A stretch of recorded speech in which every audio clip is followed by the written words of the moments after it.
Assalamualaikum warahmatullahi wabarakatuh. Perkenalkan, saya Ananda Risa Lutfiana, NIM 1264062121123 dari kelas MKS 5C. Pada video kali ini saya akan menganalisis portofolio saham MCAS, CTRA, dan obligasi negara untuk memenuhi tugas ujian akhir semester mata kuliah manajemen portofolio dan investasi.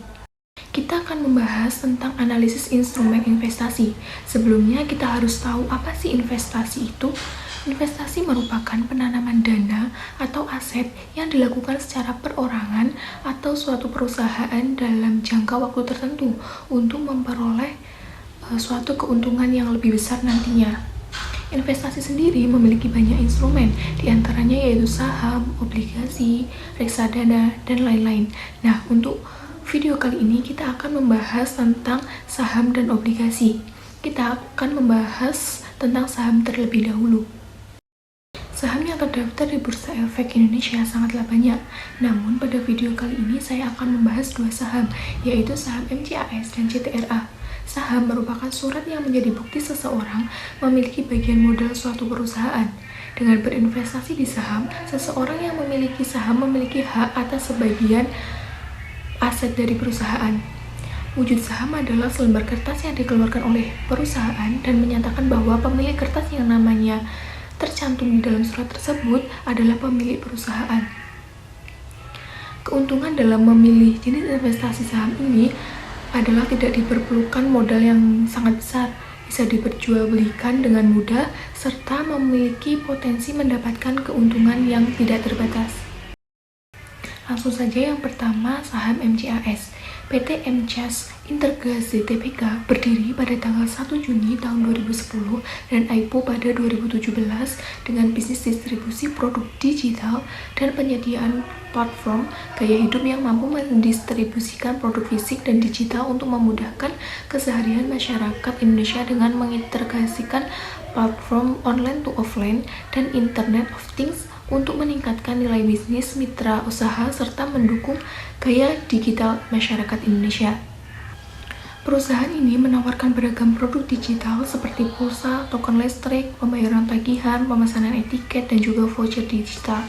Pada tahun 2017, perusahaan mereposisikan strategi bisnisnya untuk terlibat dalam bisnis distribusi produk digital. Perusahaan melihat bahwa semakin banyak masyarakat Indonesia yang terhubung ke internet, kebutuhan akan produk digital seperti pulsa dan produk digital yang lain juga akan meningkat. Namun akhirnya karena distribusi infrastruktur yang tidak merata di Indonesia, pemanfaatan produk digital ini tidak dapat dilakukan secara optimal. Oleh karena itu, mengingat potensi dan juga kendala yang ada, perusahaan mereposisi strategi bisnisnya pada tahun 2017 untuk menjadi distributor digital dengan penekanan pada 4 saluran distribusi. Yang pertama wholesale, kasir, kios digital, dan juga aplikasi. Hingga pada tahun 2019, ekosistem digital yang dikembangkan oleh perusahaan ini mencakup lebih dari 10 produk dan juga layanan yang saling berkaitan, termasuk distribusi produk dan layanan digital, integrated brand communication atau IBC, konten media dan juga hiburan, layanan perikanan, restoran, dan juga ride sharing service. Produk dan layanan yang ditawarkan oleh perusahaan sudah tersebar di banyak kota di Indonesia dan dapat melayani kebutuhan masyarakat dalam berbagai situasi. Ini adalah model bisnis adaptatif dan juga kooperatif yang bertujuan untuk mendukung transformasi masyarakat Indonesia menjadi masyarakat digital, karena model ini menawarkan berbagai solusi untuk masalah yang telah dihadapi masyarakat selama proses transformasi ini. Kemudian pemegang saham MCAS yang pertama yaitu Martin Suharli dengan presentase 7,92%, kemudian PT Quantum Clovera Investama Tbk dengan presentase 8,33%, kemudian Bank of Singapore Limited pada presentase 6,44%, kemudian PT Karya Karunia Persada dengan presentase 5,9%, kemudian Abel Teknologi Global Pte Ltd dengan presentase 11,4%, kemudian PT Inti.com dengan presentase 11,46%, kemudian pengendali saham, non-pengendali saham, saham treasury masyarakat warkat itu dengan presentase 0%, dan yang terakhir masyarakat non-warkat yaitu dengan presentase 49,36%. Kemudian analisis fundamental dari saham MCAS dapat kita lihat dari aplikasi iPod. Untuk total equity saham MCAS pada tahun 2021 sebesar 1,4 triliun, kemudian tahun 2022 sebesar 1,4 triliun, dan juga di tahun 2023 sebesar 1,1 triliun. Untuk total asetnya yaitu pada saham ini pada tahun 2021 sebesar 2 triliun, kemudian pada tahun 2022 sebesar 2,2 triliun, dan pada tahun 2023 sebesar 1,9 triliun. Selanjutnya yaitu saham CTRA. Saham dengan kode CTRA merupakan suatu saham dari perusahaan PT Ciputra Development Tbk yang didirikan pada 22 Oktober pada tahun 1981 dengan nama PT Citra Habitat Indonesia dan memulai kegiatan usaha komersialnya yaitu pada tahun 1984.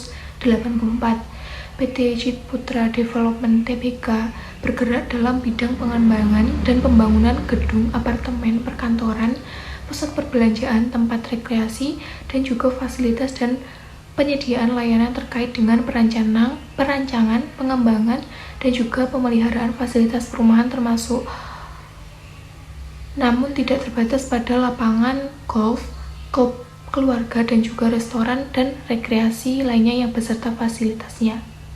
Perusahaan membagi kegiatan usahanya dalam 2 segmen, yaitu yang pertama pengembangan proyek residensial, yaitu yang terdiri dari kafin tanah, rumah hunian, ruko, apartemen, dan juga perkantoran, serta pengembangan dan pengelolaan properti komersial yang meliputi penyewaan pusat niaga, hotel, rumah sakit, lapangan golf, dan juga waterpark. PT Ciputra Development Tbk telah mengembangkan lebih kurang 82 proyek yang terdiri dari perumahan berskala kota, apartemen, gedung perkantoran, pusat perbelanjaan, hotel, rumah sakit, lapangan golf yang sudah tersebar di 34 kota di seluruh Indonesia. Selanjutnya yaitu nama pemegang saham CTRA. Yang pertama yaitu PT Sang Pelopor dengan presentase 53,31%, kemudian Publik dengan presentase 46,60%, kemudian Harun Hajati dengan presentase 0,08%, kemudian Nani J Santoso dengan presentase 0,01%, kemudian Tulus Santoso dengan presentase 0,01%, dan yang terakhir Sutoto Yakobus dengan presentase 0,01% juga. Kemudian untuk analisis sahamnya yaitu dapat kita lihat pada chart berikut. Dapat kita lihat secara year to date nampak 27%. Hal ini sedang menuju pemulihan secara year to date-nya, makanya bisa naik hingga 27%. Kemudian CTRA ini memiliki dividen sebesar 1,28%. Saham CTRA ini fokus pada capital gain, oleh karenanya labanya tinggi. Dalam 1 tahun terakhir, CTRA harganya di 865 dan tertingginya di 1195. Kemudian ROA-nya yaitu sebesar 3,56% dan ROE-nya sebesar 7,83%. Kemudian PER-nya 14,27 kali dan PBV-nya 1,12 kali. Tadi kan kita sudah membahas mengenai saham dengan kode MCAS dan CTRA. Kemudian sekarang kita akan lanjut ke obligasi negara. Nah, apa sih obligasi itu? Obligasi negara retail atau ORI merupakan salah satu instrumen surat berharga negara yang ditawarkan kepada individu atau perseorangan warga negara Indonesia melalui mitra distribusi di pasar perdana. Obligasi negara adalah obligasi yang dijual kepada masyarakat melalui agen penjual dengan volume minimum yang telah ditentukan. Obligasi negara adalah surat utang yang berjangka waktu lebih dari 12 bulan dengan kupon atau pembayaran bunga secara diskonto. Obligasi negara yang diperdagangkan secara retail disebut dengan obligasi retail Indonesia. Tujuannya adalah untuk memberikan kesempatan seluas-luasnya kepada masyarakat atau investor individual untuk secara langsung memiliki dan memperdagangkan secara aktif dalam perdagangan obligasi negara. Apa Awalnya, obligasi negara itu tidak ditujukan untuk masyarakat umum, tetapi hanya untuk pihak-pihak tertentu. Namun pada akhirnya pada tahun 2006, pemerintah pertama kali mengeluarkan obligasi negara untuk ditujukan kepada masyarakat umum dengan tujuan untuk menutup kekurangan APBN dengan mengajak masyarakat untuk ikut berinvestasi. Kemudian karakteristik obligasi negara yang pertama berbentuk tanpa warkat dan dapat diperdagangkan antar investor domestik. Yang kedua kupon tetap, yang ketiga ada potensi capital gain atau loss, dan yang terakhir minimal pemberian 1 juta dan maksimal 5 miliar untuk ORI 02 4T3 dan 10 miliar untuk ORI 02 4T6. Selain itu, obligasi negara juga memiliki keuntungan, di antaranya yang pertama yaitu terjamin keamanannya. Karena dikeluarkan oleh negara, risiko gagal bayar menjadi sangat minimum. Hal ini karena pembayaran pokok dijamin oleh negara. Yang kedua, imbal hasil tinggi.